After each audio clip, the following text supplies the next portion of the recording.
हमारे साथ बात करने के लिए कांग्रेस की कुछ सांसद रंजीता रंजन है। मैम, उन्होंने कुछ आंकड़े भी बताए और आप लोग की नाकामियों को भी गिनाया, कैसे देख रही हैं? देखिए, एक लाइन में अगर आप पूछेंगे तो this is the not standard of PM speech. ये पीएम की स्पीच का स्टैंडर्ड नहीं है। जिस तरह से आप आंकड़े नहीं बताए, आपने सिर्फ कमेंट किया और सिर्फ हमारी योजनाओं का क्रिटिसिज्म किया, लेकिन वही योजना आप यू टर्न ले रहा है लैंड बिल पे, मनरेगा पर यू टर्न ले रहा है। आप शौचालय की बात करते हैं, किसकी योजना है? पीएचडी विभाग से निर्मल स्वच्छ योजना में कौन करा रहा था? हम ही लोग करा रहे थे। अब बात ये उठती है कि अब make in India, skill India, ये जो नई नई योजनाएं लेके आए हैं, उसमें 10 करोड़ जॉब क्रिएशन की बात कही गई, बेरोजगारों को रोजगार देने की बात की गई, महंगाई को कम करने की बात की गई, काला धन को वापस लाने की बात की गई। मैं ये कहूंगी कि भाई वो स्पीच देने में बहुत होशियार है।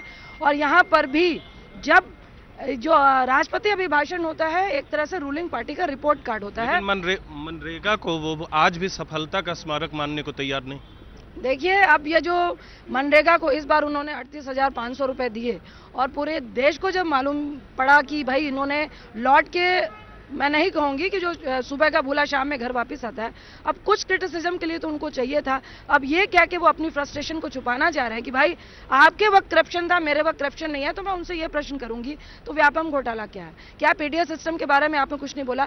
क्या आप ये श्योरिटी दे सकते हो कि हर योजना में 100% करप्शन आपने रोक दिया? तब तो महंगाई रुक जानी चाहिए थी। क्यों दालें जो है 200 रुपए किलो हो गई? तो ये तो जवाब उनको देना है। कांग्रेस की पिछली सरकार पे निशाना तो साधा ही, लेकिन आपके उपाध्यक्ष पर भी 2 बार निशाना साधा।